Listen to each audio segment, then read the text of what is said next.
I walked into my own dining room, expecting the usual Tuesday night tension. Maybe Rebecca complaining about her latest client, Chloe scrolling through her phone, ignoring us both. What I got instead was something that made my coffee from this morning taste like battery acid in comparison. "We've agreed you're no longer part of the family," Rebecca said, not even looking up from her perfectly arranged salad. "Don't come home after tonight, don't attend any gatherings." My 17-year-old daughter nodded, her blonde hair catching the light from the chandelier Rebecca had insisted we buy last Christmas. The same chandelier I'd worked overtime surveillance cases to afford. "Thanks for confirming," I said, setting down my fork with deliberate precision.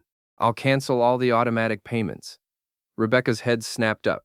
Those green eyes that used to make me forget my own name now looked at me like I was something she'd stepped in. "What payments?" I pulled out my phone, fingers dancing across the screen with practiced efficiency. 23 years as a cop, then 5 as a private investigator. Teaches you to move fast when the situation demands it. Let's see. Chloe's private school tuition, your gym membership, the country club dues, your mother's assisted living facility. You can't. Actually, I can.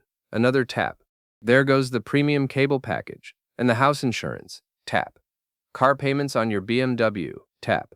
Your business loan co-signature. Rebecca's phone started buzzing like an angry wasp. Then Chloe's. Then Rebecca's again. "What have you done?" Rebecca's voice climbed an octave.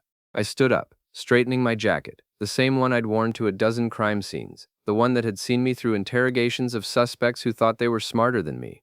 "I've accepted your terms. You want me out of the family? Congratulations, you're officially independent." Chloe finally looked up from her phone, panic creeping across her features. "Dad, my tuition payment just got declined. That's between you and your mother now."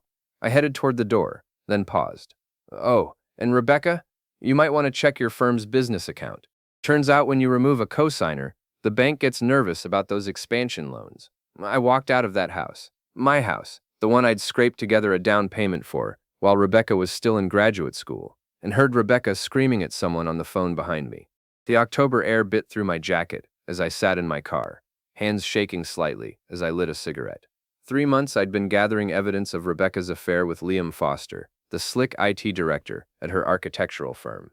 3 months of watching my wife slip away, of seeing my daughter turn against me with teenage cruelty that cut deeper than any criminal's threats. But they'd made one crucial mistake. They'd assumed I was the same pushover I'd been for the past 5 years. The guy who'd taken early retirement from the force after a case went sideways, who'd settled into the comfortable role of the less successful spouse. They forgot I used to catch people who thought they were untouchable. My phone rang. "Rebecca, Jack, you need to come back. We need to talk about this reasonably." "No, we don't." I started the engine. "You made your choice. Live with it. The bank is freezing our accounts. Your accounts." I moved my direct deposit to a new bank last week. I'd learned that trick from a divorce case I'd worked last month.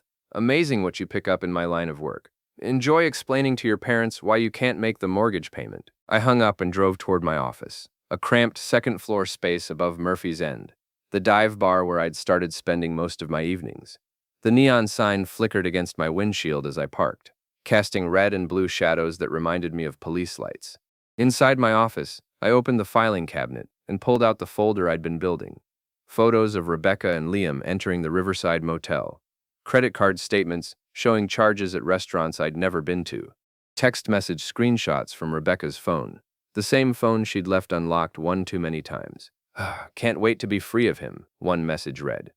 "Chloe thinks he's pathetic too." That one had stung the most. My daughter, my little girl who used to beg me to read her bedtime stories, who'd cried when I'd been shot in the shoulder during a domestic call 6 years ago. Now she was part of their conspiracy. Now she hubern toward now second. I spread the photos across my desk like a poker hand. Rebecca thought she held all the cards, the house, the social connections, our daughter's loyalty. But she'd forgotten something important about poker. Nando, the chorndetas Michelv, as pefto. Rebecca's firm, Hartwell and Associates, had just sent me a message. Probably Rebecca trying to reach me through official channels. Instead, it was from David Hartwell himself. "Jack, Rebecca mentioned you might be available for some private investigation work. We've had some issues with employee background checks. Can we meet tomorrow?" I smiled for the first time in months. Rebecca had no idea her boss had been trying to reach me for weeks, ever since his last PI had botched a case involving a cheating spouse. She'd probably told him I was desperate for work. She wasn't wrong, but desperation makes some men dangerous. I typed back. Available immediately. Let's discuss terms. Outside, Murphy's End was filling up with the usual crowd. Construction workers, retired cops, people who'd been forgotten by the city's ongoing gentrification. People like me, who remembered when this neighborhood was honest about what it was. I locked the photos back in the filing cabinet and headed downstairs. Tomorrow, I'd start building my real case. Tonight, I needed to think. The bartender, Tommy, slid me a whiskey without being asked. Rough day? Getting better, I said, and meant it. The next morning brought the kind of November rain that seeps into your bones and stays there. I sat in my car across from Hartwell and Associates, watching Rebecca's BMW pull into her reserved parking space. She moved with the confidence of someone who thought she'd won. She had no idea the game had just started.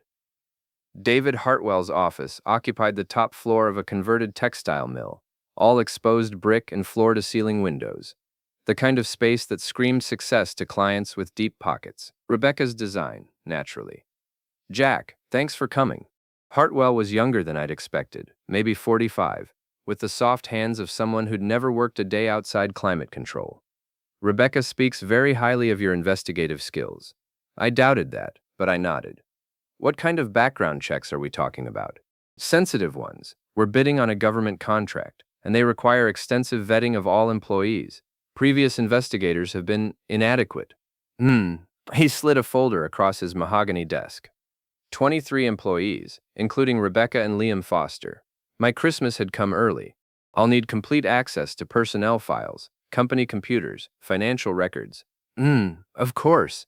Rebecca mentioned you might need to work evenings, weekends, whatever it takes. Rebecca had set this up perfectly, probably thinking she was throwing me a bone. A little work to keep me busy while she dismantled our marriage.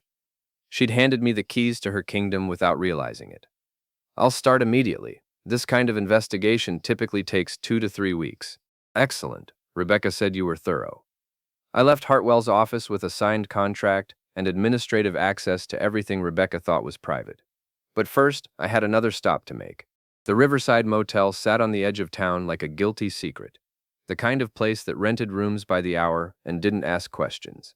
I'd followed Rebecca here twice in the past month. Watched her meet Liam in room 237. The desk clerk, a thin man with suspicious eyes, looked up from his magazine. Help you? I showed him my PI license and a $20 bill. Room 237. I need to know about recent guests. He palmed the 20 smoothly. What kind of information? Names, dates, how often? He pulled out a worn ledger. Lady and a guy. Every Tuesday and Thursday for about 6 weeks. Always pay cash. She's got nice taste in cars. They say anything interesting? Last week, she was crying when they left. He looked angry. Heard her say something about her husband making trouble. I thanked him and drove back to the office, pieces of the puzzle clicking into place. Rebecca wasn't just having an affair.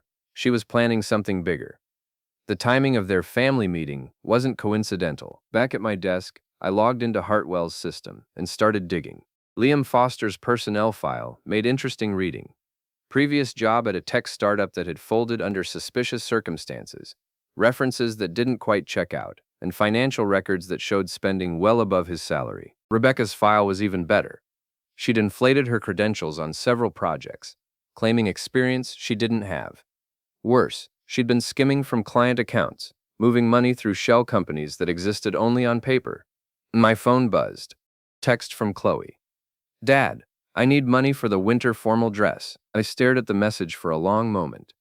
3 days ago, she'd sat at our dinner table and nodded while her mother exiled me. Now she wanted my money. I typed back. Ask your mother. She said you're being vindictive. I'm being honest. You chose sides. The typing indicator appeared and disappeared several times before she finally sent. I hate you. Get in line, I replied, then turned off my phone. That evening, I drove to Moose O'Donnell's boxing gym. The place smelled like sweat and leather, honest smells that reminded me why I'd started coming here after leaving the force. Moose had been my partner for 3 years before he'd retired and opened this place. You look like hell, Moose said, wrapping my hands for the heavy bag. Feel worse. I threw a combination that would have made my knuckles sing if not for the wrapping. Rebecca kicked me out. About time you two stopped pretending. Another combination. What's your play? Still working on it. I told him about the background investigation, about what I'd found in the company files. Moose grinned, the expression making his scarred face look almost friendly. You always were a sneaky bastard. What do you need? Information. Rebecca's been meeting someone named Giselle Marquez at that yoga studio downtown. I need to know what they're discussing. Giselle? Moose's expression darkened. Tall brunette, runs the Peaceful Warrior studio? You know her? She used to date my nephew. Crazy as a bag of cats and twice as mean. She's got a history of screwing over men who cross her. And that was interesting. I made a mental note to dig deeper into Giselle's connection to Rebecca. I spent another hour on the heavy bag, working out frustrations that had been building for months. When I finally stopped, my hands ached and my shirt was soaked with sweat, but my head was clearer. One more thing, I said to Moose as I unwrapped my hands. If anyone comes around asking about me, you don't know anything. Trouble? Not yet, but it's coming. I drove home, to the motel room I'd rented near my office, and spread Rebecca's files across the small table. The pattern was becoming clearer. She'd been planning this for months, maybe longer. The affair with Liam was just one piece of a larger scheme, but she'd made a critical error. She'd assumed I was the same man who'd taken her emotional abuse for 5 years, who'd stepped aside when her career took off, while mine stalled. She'd forgotten that I'd spent 23 years learning how to take down people who thought they were smarter than everyone else. My phone rang. Rebecca again. Jack, we need to talk. This is getting out of hand. Is it? Seems pretty simple to me. You wanted me out of the family. I'm out. The bank called. They want explanations about the loan modifications. Not my problem. Chloe's school called too, about the tuition. Also not my problem. A long pause. What do you want? Nothing from you. I've got everything I need. I hung up and opened my laptop. Time to start documenting everything I'd learned. Rebecca thought she was playing chess while I was playing checkers. She was about to learn the difference. The Hartwell and Associates holiday party was exactly the kind of pretentious affair Rebecca lived for. Overpriced wine, catered appetizers that cost more than most people's grocery budget, and conversations that sounded important but meant nothing. I hadn't planned to attend, but David Hartwell had insisted. Security concerns, he'd said. I'd feel better having a professional there. What he really wanted was someone to watch his employees, to see who drank too much and said things they shouldn't. I was happy to oblige. Rebecca looked stunning in a black dress that probably cost more than my monthly rent. She moved through the crowd like she owned the room, Liam trailing behind her like an expensive accessory. They thought they were untouchable. They were wrong. Jack! Giselle Marquez appeared at my elbow, yoga-toned and predatory, in a way that set off every cop instinct I'd ever developed. I didn't expect to see you here. David hired me for security. I sipped my whiskey, studying her face. You know, we've never been properly introduced, despite how close you and Rebecca have become. Something flickered behind her eyes. Rebecca and I go way back. How far back? College. But she said it too quickly, and her smile didn't reach her eyes.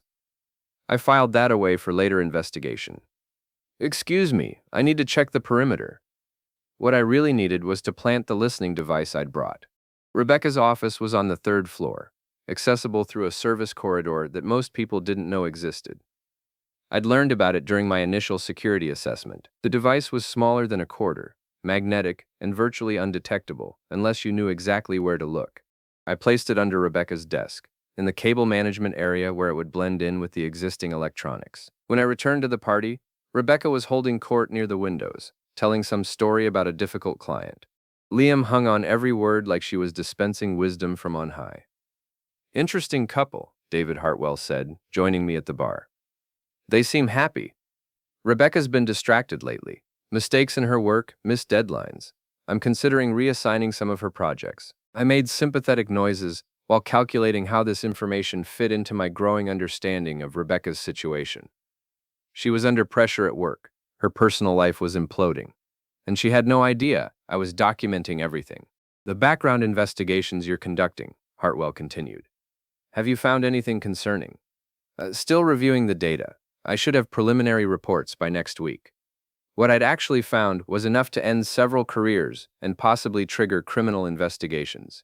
But timing was everything. The party wound down around 10, and I watched Rebecca and Liam leave together. They'd grown careless, no longer bothering to maintain the pretense of a professional relationship. I drove back to my motel and activated the listening device. The audio quality was excellent, picking up conversations from Rebecca's office with crystal clarity. For the next 3 days, I listened to Rebecca's phone calls, her meetings with clients, and her increasingly desperate conversations with Liam about their situation. "He's not going to just disappear," Liam's voice came through the speakers. "We need to be more aggressive." "I'm handling it," Rebecca replied. "The lawyer says we can force him out of the house if we can prove he's mentally unstable. And how do we do that?" "Giselle has some ideas." There it was, confirmation that Giselle wasn't just Rebecca's friend. She was an active participant in whatever they were planning. I made copies of every recording and stored them in 3 separate locations. Then I started digging into Giselle's background. What I found was fascinating. Giselle Marquez had a history of targeting divorced men, inserting herself into their lives, and systematically destroying them. 2 previous victims had lost their homes, their businesses, and their relationships with their children. But there was more. Giselle had worked briefly as a bookkeeper for the police department 5 years ago. She'd been fired for embezzlement, and the investigating officer had been me. Suddenly, everything made sense. This wasn't just about Rebecca's affair or her desire to end our marriage.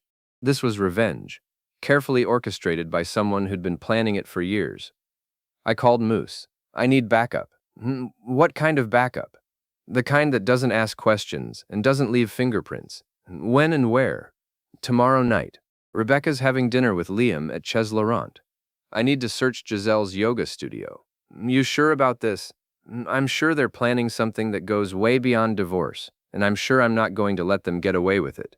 The next evening, while Rebecca and Liam enjoyed their romantic dinner, Moose and I broke into the Peaceful Warrior Yoga studio. The lock was a joke, the kind of security that kept out honest people and no one else. Giselle's office was a shrine to New Age nonsense, crystals, motivational posters, and books about finding inner peace.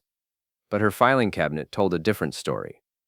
She had files on a dozen men, all divorced or recently separated. Photos, financial records, personal information that could only have come from illegal surveillance. And at the bottom of the stack, a thick folder labeled Haynes. My file contained everything: bank records, employment history, medical records from my time on the force, even photographs of me at the boxing gym. But the most disturbing items were the psychological evaluation forms, filled out in Giselle's handwriting, documenting alleged signs of mental instability. "This is some serious stalker stuff," Moose said, photographing pages with his phone. "It gets worse." I showed him a handwritten timeline titled Phase 3, Complete Isolation. The plan was detailed and thorough. They intended to have me committed to a psychiatric facility, with Rebecca gaining control of all our assets through a conservatorship. They can't actually do this, can they? With the right judge and enough manufactured evidence? Maybe. I kept photographing documents. But they made one mistake. What's that? They assumed I was too broken to fight back. We spent 2 hours documenting everything in Giselle's files. The scope of her operation was staggering. She'd been running this con for years, targeting men she perceived as having wronged her or her friends. But I was different from her previous victims. I had training, resources, and most importantly, I had nothing left to lose. As we prepared to leave, my phone buzzed with a text from Rebecca. "We need to talk tomorrow. Important family matter." I showed the message to Moose. "They're accelerating their timeline. What's your move?" I looked around Giselle's office one more time, memorizing the layout, the security cameras, the escape routes. "I'm going to give them exactly what they want." "Which is?" "A crazy ex-husband who's lost control." I smiled, and even I could hear the dangerous edge in my voice. "They want to play psychological warfare? Let's see how they handle it when someone who actually knows what they're doing plays back." The important family meeting was scheduled for Saturday afternoon at the house I'd once called home. I arrived precisely on time, wearing my best suit and carrying a leather briefcase that suggested serious business. Rebecca answered the door with the kind of smile that used to make my heart skip. Now it just made me think of sharks. "Thank you for coming, Jack. I know this has been difficult." The living room had been arranged like a tribunal. Rebecca sat in the center of the couch, with Liam to her right and Giselle to her left. Chloe occupied the armchair that had been my favorite, her phone recording everything. Before we begin, I said, setting my briefcase on the coffee table, I want to make sure everyone understands that this conversation is being documented. I pulled out a small digital recorder and placed it next to my briefcase. For legal purposes, Rebecca's smile faltered slightly. That's not necessary. I think it is. I sat down across from them, opened my briefcase, and removed a stack of folders. Now, what did you want to discuss? Giselle leaned forward, her voice dripping with false concern. Jack, we're worried about you. Your behavior lately has been erratic. Has it? I opened the first folder and spread photographs across the coffee table. These were taken at the Riverside Motel over the past 6 weeks. Room 237. Every Tuesday and Thursday. Rebecca went pale. Liam started to stand, but I held up a hand. Sit down, Liam. We're just getting started. I opened the second folder. These are financial records showing systematic embezzlement from Hartwell and Associates. Approximately $40,000 over 8 months, funneled through shell companies, registered to. I pretended to check my notes. G. Marquez Consulting. Giselle's composure cracked. You have no right. Actually, I do. David Hartwell hired me to investigate irregularities in his company's finances. Imagine my surprise when I discovered my wife and her best friend were running a sophisticated fraud operation. I opened the third folder. And these are copies of your files, Giselle. The ones you keep on all your victims. 12 men over the past 5 years, all systematically destroyed through carefully orchestrated campaigns of psychological manipulation. The room had gone completely silent, except for the hum of the digital recorder. Here's what's going to happen, I continued, my voice calm and professional. Rebecca, you're going to resign from Hartwell and Associates on Monday morning. You'll also sign divorce papers that give me the house and 50% of all marital assets. Liam, you're going to disappear. I don't care where you go, but if I see you in this city after next Friday, I'll have you arrested for embezzlement and fraud. Liam's face had turned an interesting shade of green. You're bluffing. I pulled out a thick manila envelope and tossed it on the table. Police report, filed this morning. Copies of all evidence, properly documented and witnessed. Detective Martinez was very interested in your financial activities. And Giselle, I said, turning to face her directly. You're going to close your yoga studio, leave town, and never contact anyone in this room again. Because if you don't, I'll make sure every one of your previous victims knows exactly how to find you. Giselle's mask finally slipped completely. You bastard! You think you're so smart? I think I'm smarter than you gave me credit for. I stood up, closing my briefcase with deliberate precision. You made one critical error, Giselle. You assumed I was the same broken-down ex-cop who'd let you walk away 5 years ago. What are you talking about? The embezzlement case. Police department bookkeeper, remember? You thought I'd forgotten about you, but I never forget a case, especially one where the suspect got away with it. I looked around the room, meeting each of their eyes in turn.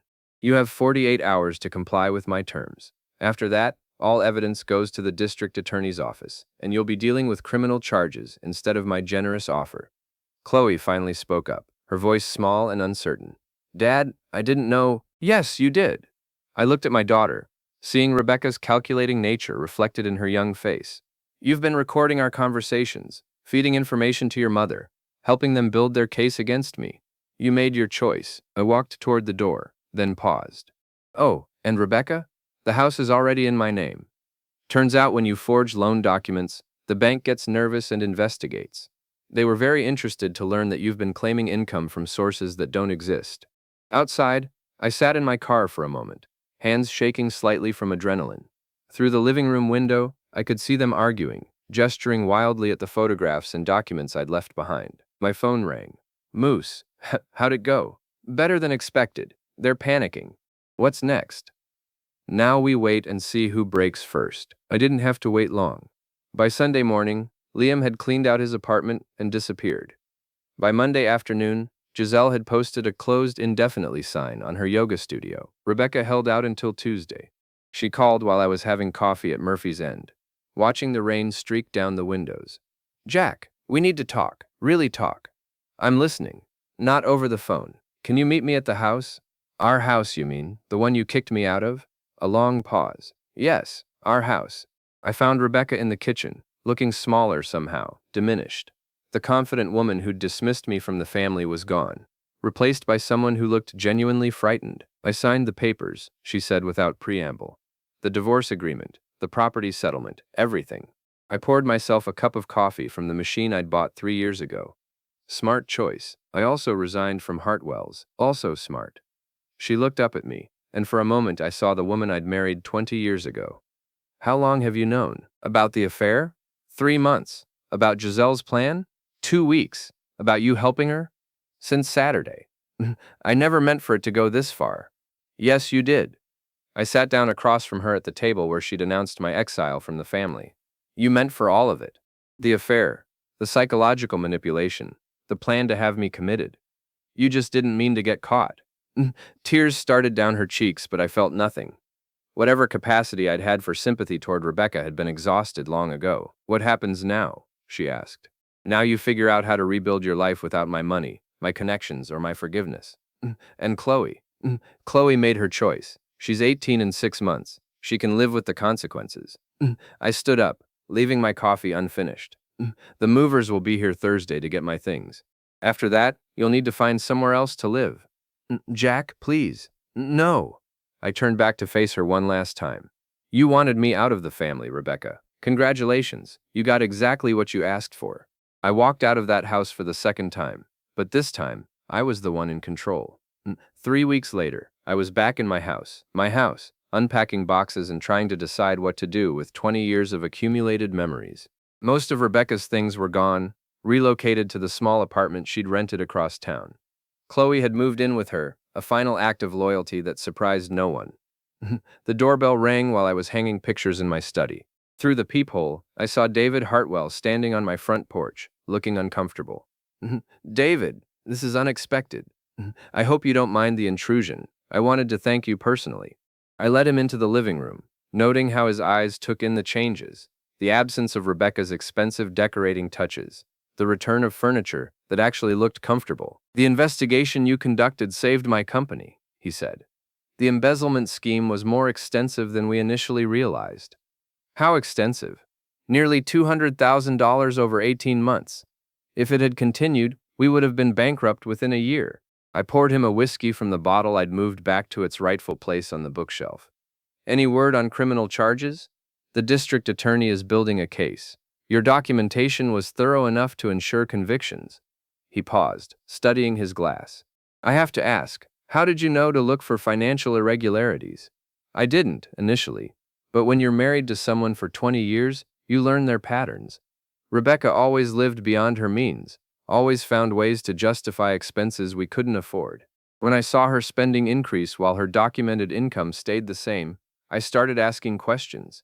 And Giselle Marquez, she made it personal. If she'd stuck to targeting strangers, she might have gotten away with it indefinitely. But she chose the wrong ex-cop to mess with. David finished his whiskey and stood to leave. I have another proposition for you. I'm listening. Hartwell and Associates needs a new head of security. Someone who understands both the technical and human elements of protecting a business. The salary would be substantially more than what you're making as an independent investigator. I considered the offer. A steady paycheck, legitimate work, a chance to build something positive instead of just tearing down what others had built. I accept. After David left, I walked through the house, seeing it with new eyes. For the first time in years, it felt like home again. No tension, no walking on eggshells, no wondering what new crisis Rebecca would manufacture. My phone buzzed with a text from an unknown number. Dad, can we talk? Chloe. I stared at the message for a long moment, then typed back. About what? About everything. I made mistakes. Yes, you did. Can I come over? I looked around the living room, at the photographs I'd rehung, at the books I'd returned to their proper places, at the life I was rebuilding from the wreckage of my marriage. Not yet. Maybe someday, but not yet. I understand. I'm sorry, Dad, for all of it. I know you are. I turned off my phone and poured myself another whiskey. Outside, the November evening was settling over the neighborhood, bringing with it the promise of winter and the possibility of new beginnings. The house was quiet, but it was a good quiet, the silence of peace rather than the silence of tension. For the first time in months, I felt like I could breathe. Rebecca had wanted me out of the family, and in a way, she'd done me a favor. She'd forced me to remember who I was before I'd become half of a couple, before I'd started defining myself by her successes and failures. I was Jack Haynes, former cop, current security consultant, survivor of a marriage that should have ended years ago. I was 51 years old, and for the first time since my 20s, I was completely free to decide what came next. The doorbell rang again. This time it was Moose, carrying a six-pack of beer and wearing a grin that suggested trouble. Heard you got a new job. News travels fast. Small town, big mouths. He handed me a beer and settled into the armchair that Rebecca had always hated. So what's the plan now? Plan? Come on. You just took down a criminal conspiracy, got your house back, and landed a better job. You're not going to just settle into domestic bliss. I thought about it, sipping my beer and watching the shadows lengthen across the hardwood floors I'd refinished myself 5 years ago. Maybe I am, I said finally. Maybe domestic bliss is exactly what I need. Moose laughed. You, domestic bliss. You'd be bored within a month. He was probably right. I'd spent my entire adult life solving other people's problems, investigating their secrets, protecting them from threats they couldn't handle themselves. The idea of a quiet, peaceful existence was appealing in theory, but I wasn't sure I was built for it. We'll see, I said. But even as I said it, I was already thinking about the cases I'd turned down while dealing with Rebecca's betrayal, about the people who needed help and had nowhere else to turn. There was a whole city full of problems that needed solving, and I was finally free to solve them. Rebecca had kicked me out of her family, but she'd inadvertently given me back something more valuable, my sense of purpose. For that, if nothing else, I was almost grateful. The evening settled around us like a comfortable blanket, and for the first time in years, I was exactly where I belonged. Tabaldods referen tonti, dendirit, nunavitentanen.